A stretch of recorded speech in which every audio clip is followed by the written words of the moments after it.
And I get there, and basically what he's doing is confronting me, wanting to know if we've been seeing each other longer than she was told or whatever. And I didn't know what exactly she told him.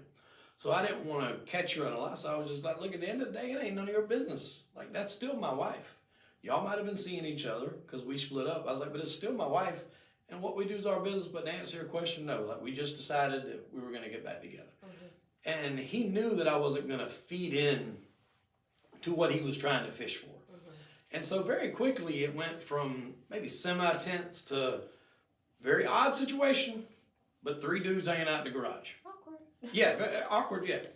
I mean, we started talking about our kids and our families and their military experience. My friend was a Coast Guard.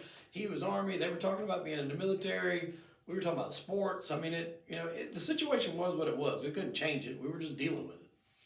And that lasted for about 2.5, 3 hours. We're looking at 3 in the morning-ish here. But everybody's comfortable at this time. Yeah, everybody's comfortable. Mm-hmm. Like I said, maybe in the beginning, slightly tense, but not too crazy. About 3-ish, 3:30, the guy who lived there, my friend Jamie, he's like, look, I'm going to bed. And he had went over there and picked Liam up at this point in time because originally when Liam drove there, he left and said he was going home to where he was staying in North Charleston. He didn't. He went back to my wife's house. Mm-hmm. They started arguing again. She called Jamie and was like, hey, I thought you said he was going. He's back here, raising hell. Jamie goes over there to get him, and he says, look, the only way I'll leave is if we can get Chip on the phone and I can talk to him.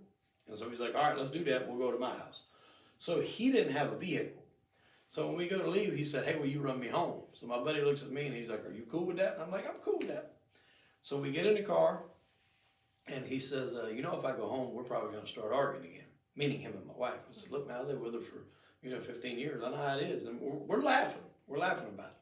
And he's like, do you care if we just go to your house and hang out a little bit? He's like, I'd just rather make sure she's asleep. That way when I go home, I can go to sleep. I said, that's fine with me. So no gut feelings, red flags, nothing. At that point, no. Okay. And that's even more so by what I'm telling you here. So we park in front of my house. We don't even get out. I'm not sure if I'm going to even go in the house. I'm thinking maybe hang out in my garage or sit in the car, whatever. That's when he tells me the story about the guy.